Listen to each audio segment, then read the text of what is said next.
Fine. Sir, may I know your name, please? Yes, Brother Philip Umar. Okay. You are looking good. Thank you, sir. Sir, can you tell us a little about your association, the Tamani something student association? Can you tell us more about it? Okay, thank you for the question. Now, Tamani Student Campus Fellowship is the student wing of General Tamani, and Tamani is an acronym which means Tarayyar Masihiyawa a Nigeria. Now, Tarayyar Masihiyawa a Nigeria is an association that comprises of Hausa, Fulani and Kanuri Christians. Now, like I said, Tamani Student Campus Fellowship, we have several arms of Tarayyar Masihiyawa a Nigeria. We have the youth wing, and then we have the student wing, and then we have the women wing. Now, we are the student wing of Tarayyar Masihiyawa a Nigeria. So we exist in virtually all the tertiary institutions in Nigeria, particularly in the 19 northern states of Nigeria, where our students meet together and fellowship together. Of course, we also have zonal fellowships or zonal associations. We have the Kano zone, Kano Jigawa zone, we have the Zaria zone, we have the Kaduna zone, and then we have the Zamfara zone, we have the Sokoto Kebbi zone, and then we have the Katsina zone. So these are the various zonings, and then of course we have three other zones that are yet to take up. We have the Abuja/Nasarawa zone, and then we have Kebbi, we have Niger zone, and then we have Borno/Yobe zone. So but we hope that these three zones that are yet to start, they will soon take up in due course. Thank you very much, sir. Sir, I know you've been part of the program that was organized, the conference, from the beginning to this time. So can you tell us about the conference itself? Of course, yeah, I've been fully part. In fact, I'm the national president of the organization. Now, you can see we tag it the 6th annual national convention of Tamani Student Campus Fellowship. Now, this is a convention that has been taking place for the last 6 years. As a matter of fact, this year is the 6th national convention that we are holding here in the city of Zaria. Now, of course, the essence of the convention is to unite the entire indigenous Christians in the north. The Hausas, the Fulanis, and the Kanuris. Now, there is need for unity because the indigenous Christians in the north are being marginalized. Economically, they are marginalized. Socially, they are marginalized. As a matter of fact, they are not considered in virtually everything that has to do with the government. And so, this has been intimidating them as regard to their faith in Christ. And that is why we see the need, our founding fathers saw the need to bring us together. And how can they bring us together? Is by organizing, a national convention annually like this that will bring the entire, Masihiyawa students. Like I said, Masihiyawa, it means followers of Christ. So Tamani students, meet every year, in order to exchange ideas, in order to be strengthened in their faith, in order to be, educated on how to face the daily challenges, of life. And that is why you can see that our theme for this year is rejoicing in suffering for Christ's sake. Now, our intention this year is that we want to see that our students across across Nigeria, the Hausa, Fulani and Kanuri Christian students, are acquainted with knowledge on how to, rejoice in suffering, because of course suffering is part of Christian race. But then we are not crying, we are not saying that suffering will go, but so therefore we want our students to learn how to rejoice in suffering, so that even amidst the persecution that is going on in the north, that our so-called brothers, the Muslim, are being doing on us, that our students can be able to take their stand and stand in their faith and stand firmly and also make impact in the government. Thank you very much, sir. Sir, I was made to understand that you've served this house for the past 8 years now. 2 years, 2 years now. So can you tell us how far have you been able to govern this house, and particularly the new government that is coming up, how you trying to help them, or the advice you have for them, so that they'll be able to take the house to the next level as you have done? Thank you. Actually, by the grace of God, I had been the national president of this association for the last 2 years. Now I came on board when I was first elected as the national president. It was such it was marveling, because I felt like I don't have the capacity to govern this association, but by the grace of God, as God will have it, I was able to govern this association for the last 2 years, and it was, of course, it was challenging, but so much had been done, and of course. It was awesome. It was challenging, but it was. I learned so much. At least I'm fulfilled now, because I can feel that I was able to, accomplish the task that God had given to me as far as the leadership of this association is concerned.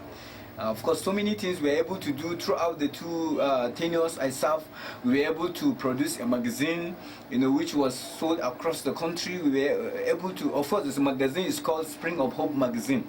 And then we were able to produce a national ID card, and then we were able to, embark on outreaches in several, villages, across the country, particularly in Niger State, in Bauchi State, and in some part of Kanuri, like Sumela, and then in some part of Zaria. So God has helped us. We have done a lot, and of course, through our several meetings in campuses at the zonal level and even the national convention, God has helped us. We are able to, strengthen and encourage our students so that they will not feel inferior, even when they are being, marginalized. They will rise up and take their, stand, and of course, we are able to encourage our people living in the rural areas to come out, to go into the academia. They should let their children go to school. They should be educated, because education is the most powerful weapon. Okay, so God has helped me, and by the grace of God, together with my executive co-executive members, we are able to do a lot. And of course, as for the new administration that will be coming on board, I wish them well. And of course, one thing that I want them to know is that the leadership is service. A leader is a glorified servant. And so they should know that they are coming to serve. Of course, they are not coming to eat money. They are not coming for popularity. They are not coming for any self or vain glory.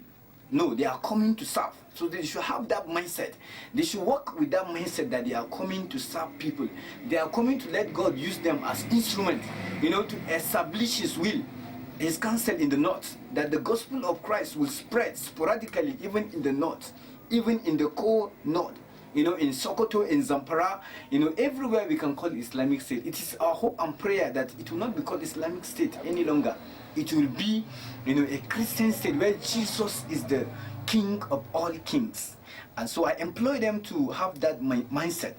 And of course, I promise my support. Like I always advise my present executive that the new ones that will be coming on board, we are going to make sure that we put our hands on deck to support them. We are not going to just leave them. No, they need our counsel. So I will personally support them financially, morally, in terms of advice, spiritually, in terms of praying, in every way I can. And of course, as the rule of the fellowship or association is that the immediate past national president is an ex-officio member of the fellowship, and so he's entitled to attending all the National Executive Council meeting.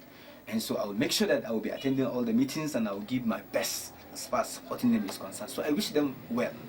Thank you very much, sir. Sir, for the last question, I know people came all the way from Kano, Zamfara, Katsina, and all of that. So what do you have for them as they are going back, as in prayer?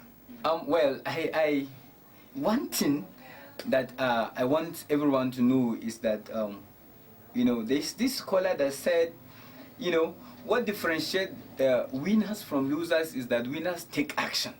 So we have had so much through our several speakers, the several speakers that spoke on different topics, and our preacher, the guest speaker, Reverend Ij Baba, and so many, big men, that came and spoke to us. So one thing I want to tell them is that, what I want to tell us is that we should go and put into practice that which we have learned. And of course, I wish them journey mercy. So it is my hope and prayer that as we go back, we'll make changes in our various enclaves. Thank you very much, sir. Yes, sir. So nice meeting you. Yes, sir. Nice meeting you. Have a nice day, sir. Thank you, sir.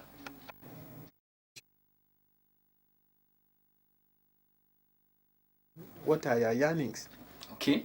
Now, our simple, request to the government at various levels is that we should be allowed to practice the religion of our choice.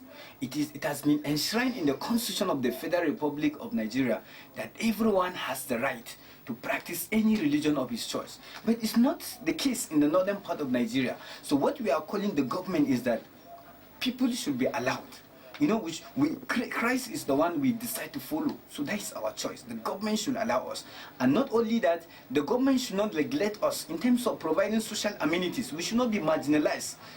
We should be allowed to take active part in government.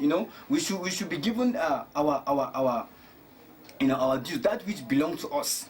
Okay, we should also, because we are also citizens, bona fide members of the Federal Republic of Nigeria, and so we should also enjoy all the benefits that a citizen enjoys, because we also, pay tax, all the obligations of the citizens to the government. We try. Our members are hardworking. Most of them are farmers in the rural areas. They are very hardworking. They are contributing to the development of this country, and so why should we be neglected? And so it is our call is that the government should also, make sure that, social amenities are being provided to our people, and then job opportunities. We should not be segregated and marginalized on the basis of religion, because, that religion should not be a basis for sharing of resources. It should be based on quality, what one can produce. So long as our people are educated, so long as our people have what to deliver, they